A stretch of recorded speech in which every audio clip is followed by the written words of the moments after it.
প্রসঙ্গ হলো আমি মির্জা ফখরুলকে চ্যালেঞ্জ করছি ৬০ লাখ লোকের আমি তালিকা চাই। ছিল ২০,০০০, এখন সেটা ৬০ লাখ।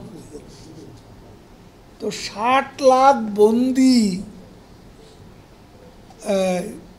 বিএনপির নেতাকর্মী, এদের তালিকাটা অবিলম্বে প্রকাশ করে, না হয় মিথ্যাচারের জন্য জাতির কাছে ক্ষমা চাইতে হবে।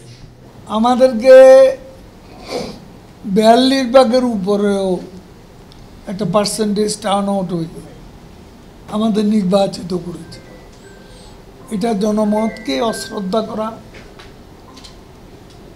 জনমতের প্রতি এদের অশ্রদ্ধার যে রাজনীতি,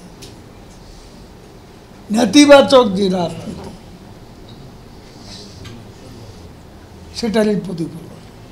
জনগণ তাদের আন্দোলনে সম্পৃক্ত হয়নি, সেজন্য তারা ব্যর্থ হয়েছে। ভবিষ্যতেও জনসমর্থনের অভাবে তারা আন্দোলন করতে পারবে না। আন্দোলন করার শক্তি, সামর্থ্য, সাহস সবই তারা হারিয়ে ফেলেছে।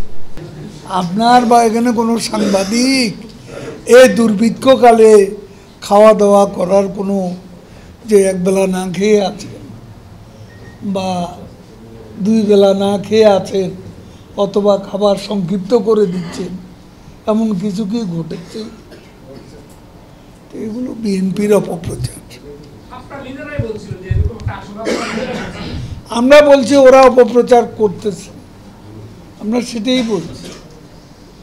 আমরা বলছি তাদের আন্তর্জাতিক মিত্ররা, তাদের সাথে সলাহ পরামর্শ করে তারা এই সরকার ক্ষমতায় বসলেও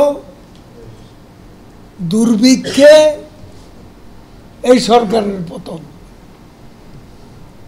সেটা তো হয়নি। আমরা যুদ্ধ চাই না, শান্তি চাই। যতদিন জনগণের প্রয়োজন থাকবে ততদিন জনস্বার্থে এই প্রোগ্রাম অব্যাহত